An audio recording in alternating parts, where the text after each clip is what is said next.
The joy, though, in case I've been negative, I hadn't meant to be negative, but in case I have been negative, the joy of all of this is that for some of you, this makes the job easy.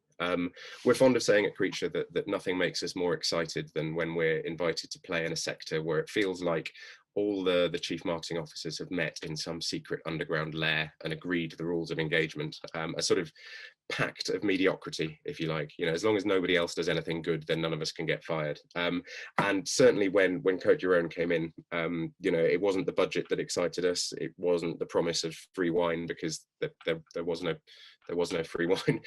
It was the opportunity to do something very different.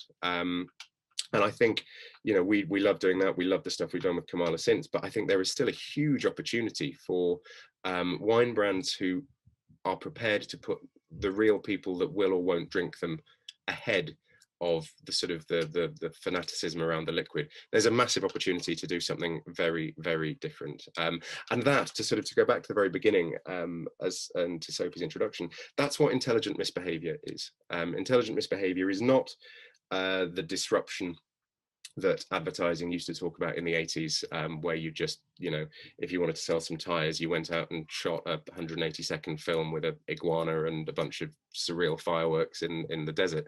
It's knowing absolutely what the rules are, and then being smart enough to know when the time is to break them, and when the time is not to break them. So no truths, because I think that the you know, one of my key things here, particularly when it comes to marketing, is there aren't any truths. There are just things that sound smart in presentations. But some thoughts from me.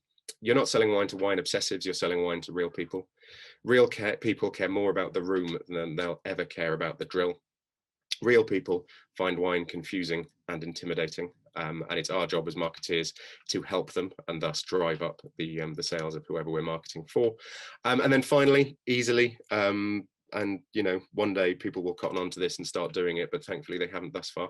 Look at what everyone else is doing, and then just whatever you do, don't do that.